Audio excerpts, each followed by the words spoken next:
Assalamu alaikum warahmatullah. Once again, welcome my dear students. Hope you will be fine at your homes.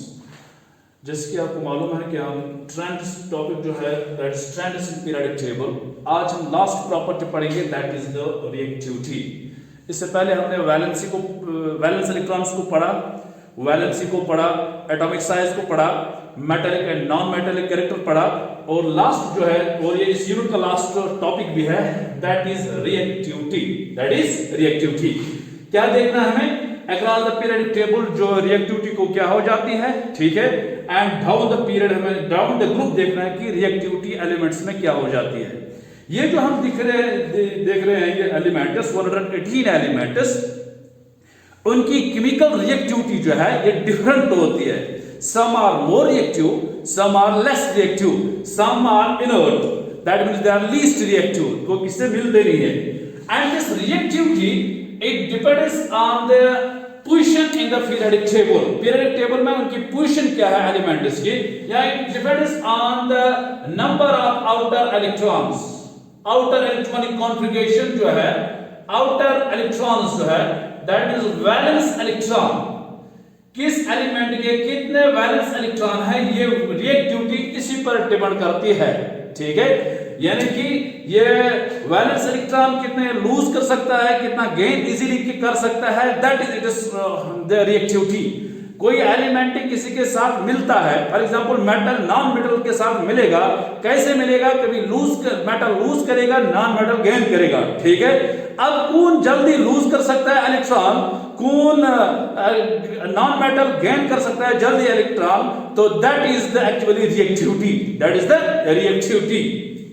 तो अगर हम across the periodic table देखेंगे, across the periodic table reactivity को क्या हो जाता है अक्रॉस द पीरियोडिक टेबल अगर हम देखें, फॉर एग्जांपल मैं यहां लूंगा थर्ड पीरियड, ठीक है। थर्ड पीरियड में कौन कौन सा एलिमेंट आ रहा है? इट इज सोडियम, ठीक है। यहां देखिए फिफ्थ सेकंड एलिमेंट कौन आ रहा है? इट इज मैग्नीशियम, ठीक है। इसके बाद है एल्युमिनियम, ठीक। इसके बाद है सिलिकॉन, हाँ। इसके बाद है फास्फोरस, फिर है सल्फर, ठीक। फिर है क्लोरीन एंड ऑर्गन, ठीक है। मैंने कहा इनकी reactivity it depends on the number of valence electrons. अगर हम सोडियम की इलेक्ट्रॉनिक कॉन्फ़िगरेशन, इनकी इलेक्ट्रॉनिक कॉन्फ़िगरेशन करेंगे, जैसे कि मालूम ही है जो फर्स्ट ग्रुप में सोडियम आ रहा है इसकी वैलेंसी 1 इलेक्ट्रॉन होगा। मैग्नीशियम सेकंड ग्रुप में आता है, वैलेंसी क्या होगी? 2, ठीक है। एल्युमिनियम 13 ग्रुप में है तो वैलेंसी क्या है इसकी? 3 इलेक्ट्रॉन, वैलेंस इलेक्ट्रॉन 3 है, ठीक है। बिकॉज पहले ही कहा था मैंने groups represent the number of valence electrons. ये 14th ग्रुप है, इसमें दैट मींस 4 वैलेंस इलेक्ट्रॉन होंगे। दिस सिलिकॉन, ठीक है। ये फास्फोरस 15th ग्रुप में 5 valence electron, 6 valence electron, 7 valence electron and 8 valence electron. This is the 18th group. तो मुझे देखना है कि ये रिएक्टिविटी जो है ये इंक्रीज हो रही है या डिक्रीज हो रही है। अगर हम इन अक्रॉस द पीरियोडिक टेबल जब हम चल रहे हैं, लेफ्ट साइड जो हम देख रहे हैं ये मेटल्स आ रहे हैं, राइट साइड पीरियोडिक टेबल के अंदर क्या है? नॉन मेटल्स, ठीक है। अगर यहां से यहां तक देखेंगे, ये पहले हम मेटल्स की बात करेंगे, मेटल्स में रिएक्टिविटी इंक्रीज होती है या डिक्रीज, फिर हम यहां से यहां देखेंगे नॉन मेटल्स में ये इंक्रीज होती है या डिक्रीज होती है, ठीक है। अब मुझे बताइए, लॉजिक यहां समझना है, सोडियम का वैलेंस इलेक्ट्रॉन 1 है। जब भी सोडियम किसी के साथ मिलेगा, किसी नॉन मेटल के साथ केमिकल रिएक्टिविटी करेगा, रिएक्टिविटी दिखाएगा, तो इसको 1 लूज करना है। सोडियम इलेक्ट्रॉन लूज कर ये नॉन मेटल से वो ये मैग्नीशियम ये नॉन मेटल से ये मेटल अमिश कज इलेक्ट्रॉन कर लूज इलेक्ट्रॉन। एल्युमिनियम ये अमिश कज इलेक्ट्रॉन लूज कर 3 इलेक्ट्रॉन। मेन स्टार्ट अस्ति ये इलेक्ट्रॉन लूज कर खतर या गेन कर खतर एनर्जी आसान जरूरत। सोडियम लाइक लेस एनर्जी, कम energy like as compared to magnesium. Magnesium जो लूज कर कि लाइक ज्यादा एनर्जी, एल्युमिनियम से लूज कर कि लाइक ज्यादा पास या एनर्जी। तेरे क्या वन वेस यू सी सोडियम च मोर रिएक्टिव, ठीक। sodium to more reactive than magnesium. Magnesium to more reactive than aluminum. अगर देखो सोडियम जो है it is more reactive क्यों है? क्योंकि उसको एक ही इलेक्ट्रॉन लूज करना है, लेस एनर्जी रिक्वायर्ड। एज ये भी मेटल ये भी रिएक्टिव दिखाएगा, लेकिन उसको दो इलेक्ट्रॉन्स लूज करने हैं as compare to magnesium, that is sodium is more reactive than magnesium. ये लेस रिएक्टिव है, इससे लेस रिएक्टिव कौन है? That is aluminium. तो what happens across the period? First it increases. Metals में देखा हमने ये reactivity increases, reactivity first increases. अब ये देखिए ये लीस्ट रिएक्टिव है जिसके 4 इलेक्ट्रॉन्स हैं, ठीक है। ये ना लूज करता है ना ये गेन करता है, ये क्या करेगा? ये शेयर करेगा। वो मैंने एक स्ट्रक्चर बताया जब ये हाइड्रोजन 4 हाइड्रोजन के साथ मिलता है। अब यहां आइए नॉन मेटल्स पर। इसके कितने आउटरमोस्ट इलेक्ट्रॉन्स हैं? 5 आउटरमोस्ट इलेक्ट्रॉन है। इसके कितने हैं? 6। इसके कितने हैं? 7। इसके कितने हैं? 8। ये भी लीस्ट मिलेगा, किसी के साथ नहीं, ये इनर्ट है क्योंकि इसका ऑक्टेट कंप्लीट है। अब इन 3 तरफ फोकस कीजिए। 5 और लास्ट शब्द के अंदर कितने इलेक्ट्रॉन्स? 5 इलेक्ट्रॉन्स। कितने और चाहे ऑक्टेट बनाने के लिए? 3 चाहिए, ठीक है ना? ठीक है। और -3 बैलेंस ये जो है 6 इसके इलेक्ट्रॉन आउटमोस्ट शेल के अंदर कितने चाहिए? 2 चाहिए, ठीक है। ये क्लोरीन जो है 7 इलेक्ट्रॉन आउटमोस्ट शेल के अंदर है, कितने चाहिए ऑक्टेट बनाने के लिए? 1 चाहिए। दैट मींस ये जो ये लीस्ट रिएक्टिव, ये जो phosphorus it is quite reactive, ये उस मिलेगा किसी के साथ, केमिकल रिएक्टिविटी दिखाएगा, लेकिन 3 उसको गेन करने हैं, तब जाके किसी के साथ मिलेगा, तब जाके किसी के साथ केमिकल रिएक्शन करेगा। लेकिन ये जो सल्फर है उसको 2 चाहिए, इससे कम एनर्जी उसको जरूरत है किसी के साथ मिलने के लिए।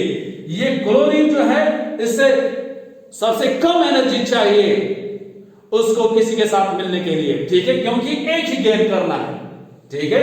इसका अपोजिट दैट मींस यहां जब हम देख रहे हैं फास्फोरस जो है इट इज लेस रिएक्टिव, यहां सोडियम ज्यादा रिएक्टिव था as compare to magnesium, as compare to aluminium. Phosphorus को 3 चाहिए ना, ज्यादा एनर्जी की जरूरत है, दैट मींस ये लेस रिएक्टिव है as compare to sulphur. Sulphur less reactive है एज कंपेयर टू क्लोरीन। समझ में आई मेरी बात क्या हो रहा है? तो across the periodic table reactivity को क्या होता है? First it increases, first increase होता है। यहां पे मेटल्स में देख रहे हैं ये इंक्रीज हो रहा है, सॉरी डिक्रीज हो रहा है। First it decreases, first it decrease समझते हो ना, क्योंकि ये मोर रिएक्टिव देन इससे और इससे। First across the periodic table first this reactivity decreases, then जब नॉन मेटल का ग्रुप आ रहा है, देन नॉन मेटल पीरियड आ रहा है, देन इंक्रीजेस, देन इंक्रीज। आप सुनिए, जितने यहां जा रहा है ये इंक्रीज होता जा रहा है। फास्फोरस से ज्यादा मोर रिएक्टिव सल्फर है, सल्फर से ज्यादा मोर रिएक्टिव क्लोरीन है। तो अक्रॉस द पीरियोडिक टेबल में हमें पहले मेटल्स आ रहे हैं, वहां रिएक्टिविटी डिक्रीज होती है। Aluminium is less reactive than sodium, magnesium is less reactive than sodium. So in case when we move across the table, when we act this from left to right in the periodic table, in case of metals, first it decreases, it decreases, then it increases. कभी increasing order में लिखना होता है, reactivity series of metals दी हुई होगी, तो जैसे वहां दिए होंगे 3 मेटल्स, सोडियम, मैग्नीशियम, एल्युमिनियम। आपको देखना है कि इनमें से कौन सा मोर रिएक्टिव है। इनमें सोडियम, क्योंकि उसका एक ही लूज करना है, sodium more reactive then this, हो गया across the periodic table. Non metals की बात कर रहे हैं, यहां क्या हो रहा है? इंक्रीज हो रहा है, इंक्रीज हो रहा है। फास्फोरस का मतलब phosphorus is less reactive than sulphur, then this chlorine is more reactive than the phosphorus. ये हो गई बात across the period, across the period. अब आए बात हम करेंगे down the period, sorry down the group, down the group, down the group में क्या हो रहा है? reactivity increase or decreases, logic देख रहे हैं। ग्रुप की हम बात करें, for example metal, alkali metal group हम देखें, इट इज लिथियम, हाइड्रोजन को छोड़िए, देन सोडियम, देन पोटेशियम, चलो 3 ही हम लेंगे, एक ट्रायड हम लेंगे, ठीक है। तो इसी तरह हम नॉन मेटल्स का देखेंगे। नॉन मेटल्स का ग्रुप कोई हैलोजन फॉर एग्जांपल लीजिए, ये it is fluorine, it is chlorine, ये नॉन मेटल ग्रुप है, नॉन मेटल ग्रुप, ठीक है। ये पहला ग्रुप मैंने लिया मेटल ग्रुप है, metal toward the extreme left side, non metal right side, chlorine है, फिर है ब्रोमीन, ठीक है। क्या हो रहा है, जैसे आपको मालूम है एटॉमिक साइज मुझे बताइए इंक्रीज हो रहा है या डिक्रीज हो रहा है। When we move down the group, atomic size decrease हो रहा है, increase हो रहा है, क्योंकि लिथियम का अगर हम एटॉमिक साइज देखें, दो ग्रुप में, दो पीरियड में आ रहा है, दो ही शेल्स है। सोडियम 3 ग्रुप है, इसमें 3 शेल्स है, 3 शेल्स है। पोटेशियम इसमें 4 शेल्स है, 2 3 4। तो क्या हो रहा है, एटॉमिक साइज इंक्रीज हो रहा है, एटॉमिक साइज इंक्रीज हो रहा है। जब एटॉमिक साइज इंक्रीज हो रहा है, ये जो tendency to lose the electron also increases, tendency to lose the electron also, that mean tend force of attraction, जितना साइज बढ़ता है फोर्स ऑफ अट्रैक्शन कम होता जा रहा है, इजीली लूज कर सकता है इलेक्ट्रॉन इजीली लूज कर सकता है। That means this in case of metal group, ये जो this reactivity it increases, in case of metal group it increases। reason क्या है, as the atomic size increases, tendency to lose the electron also increases, that is why this reactivity increases। तो मैं ये देखो, lithium जो है, lithium is less reactive than sodium is less reactive than potassium, ठीक है। ये लिथियम ये लेस रिएक्टिव है एज कंपेयर टू सोडियम, ठीक है, एज कंपेयर टू पोटेशियम, क्योंकि एटॉमिक साइज इंक्रीज हो रहा है। जब एटॉमिक साइज इंक्रीज हो रहा है, tendency to lose the electron also increases. क्यों इंक्रीज हो रही है, because the force of attraction from the nucleus to the outermost electron ये कम हो रहा है, डिक्रीज हो रहा है, तो फोर्स अट्रैक्शन नहीं रह रही है, तो electron lose, tendency to lose electron increase. But in case of non metal group, यहां भी मेटल ग्रुप में डाउन द ग्रुप हम चलेंगे, in case of metal group it increases, in case of non metal group it decreases. क्यों decrease होगा, क्योंकि यहां भी क्या होगा, एटॉमिक साइज इंक्रीज होगा, atomic size in as we move down the group atomic size increases. जब atomic size increase होगा, tendency to gain the electron, यहां tendency to lose the electron increases, यहां क्या, tendency to accept the electron, tendency to the accept electron it decreases, tendency to the accept, क्योंकि force of attraction कम होता जा रहा है ना, जितना साइज बढ़ता जा रहा है, तो tendency to gain the electron it also decreases it. तो यहां हम देखेंगे ये फ्लोरीन जो है, it is more reactive than chlorine, then which is more reactive than bromine. ये होगी बात किसकी, reactivity across the period table भी हमने देखा, डाउन द पीरियड भी हमने देखा। ये बहुत इंपॉर्टेंट है एग्जामिनेशन पॉइंट ऑफ व्यू के लिए, बहुत इंपॉर्टेंट है, ये पूछा जाता है एग्जाम में, ठीक है। This was the last topic, last property in this transition periodic table, also this is the last topic of this unit, ठीक है।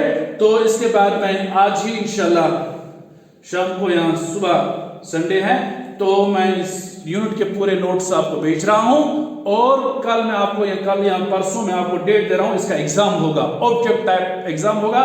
टाइम मैं यहीं से बताऊंगा कितने बजे एग्जाम होगा, तो with in half an hour, आधे घंटे में आपको वो वर्कशीट जो है वो मुझे वापस उसी वक्त सेट करना है, उसको मैं टाइप पहले दूंगा, एक दिन पहले।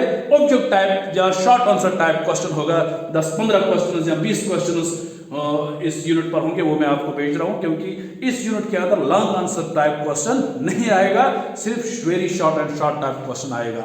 आई hope you have understand this. इसके बाद अगर किसी को कोई प्रॉब्लम आ रही है तो मुझे इनबॉक्स कर सकता है। Thank you very much.